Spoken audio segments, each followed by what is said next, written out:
I'm Melissa Bauer. I'm the Public Information Officer for the City of Leavenworth.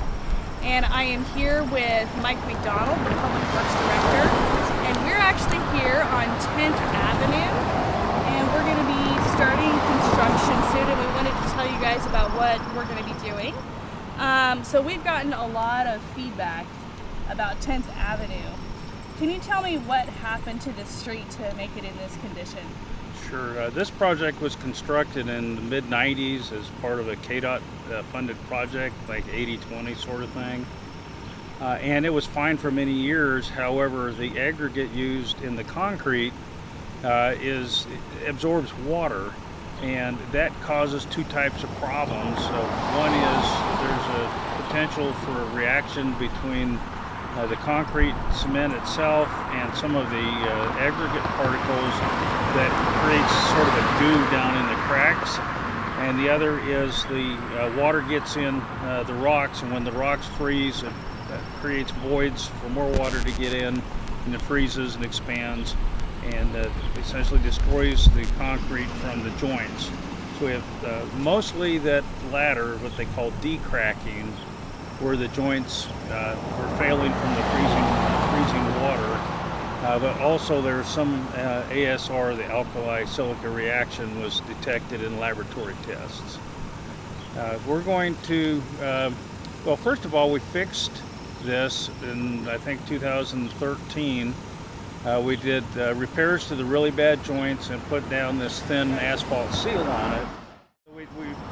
The last year's winter was just really hard on the asphalt surface that was placed on here. It was a special product, did its job, held up for several years, but it's flaking off, and interestingly enough, it's taking the concrete with it in many cases when it fails. Okay.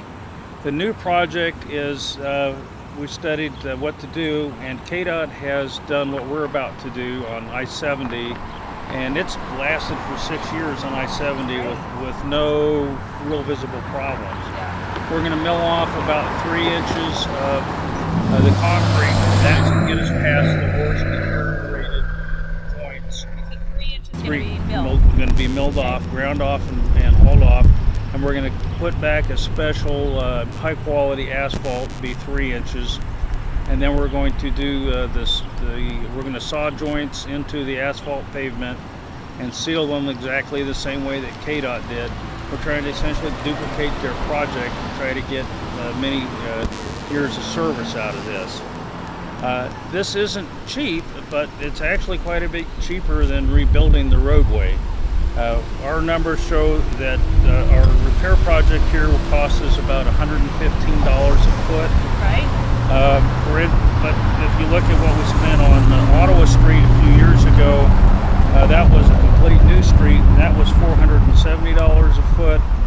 And the Thornton Street project, which is way more complex than Ottawa, is $850 a foot. So it's much, much more expensive to totally replace a street. Yes, if you can repair it, you're much better off. And this entire project was just under $600,000, I believe. From Michigan to Vilas. Okay, and we were able to pay for this through bonding. Yes, the city had issued bonds in anticipation of the Thornton Street project, and ultimately that project we learned was going to come in under the bonds that we had been prepared to issue. Right. The commission directed us to use that bonding authority to fix 10th Avenue. We were able to combine these two projects under that one bonding and get this done quickly. We hope to start here probably in 2 to 3 weeks. Great. And it's probably going to be about the time school starts. We're sorry about that, but The road does have to be fixed. it has to be fixed, and it's a timing thing. The contractor is in town. He's working on 20th Street now. Part of the reason we got a good price on this is he won't have to go far to move his equipment. He'll just move them down here. Great. And so this is above and beyond our regular streets budget.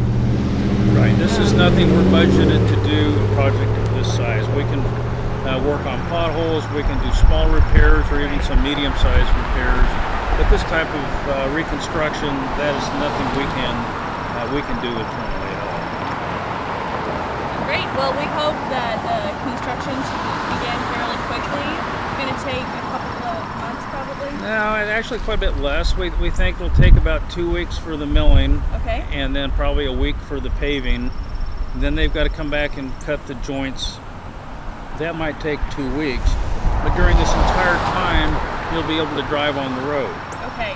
Like lane closures? There'll be some lane closures. You may have to stop go around to Flagman from time to time, but at the end of the day, you'll be able to drive on it, and probably during the day, almost all the time, you'll be able to drive on it.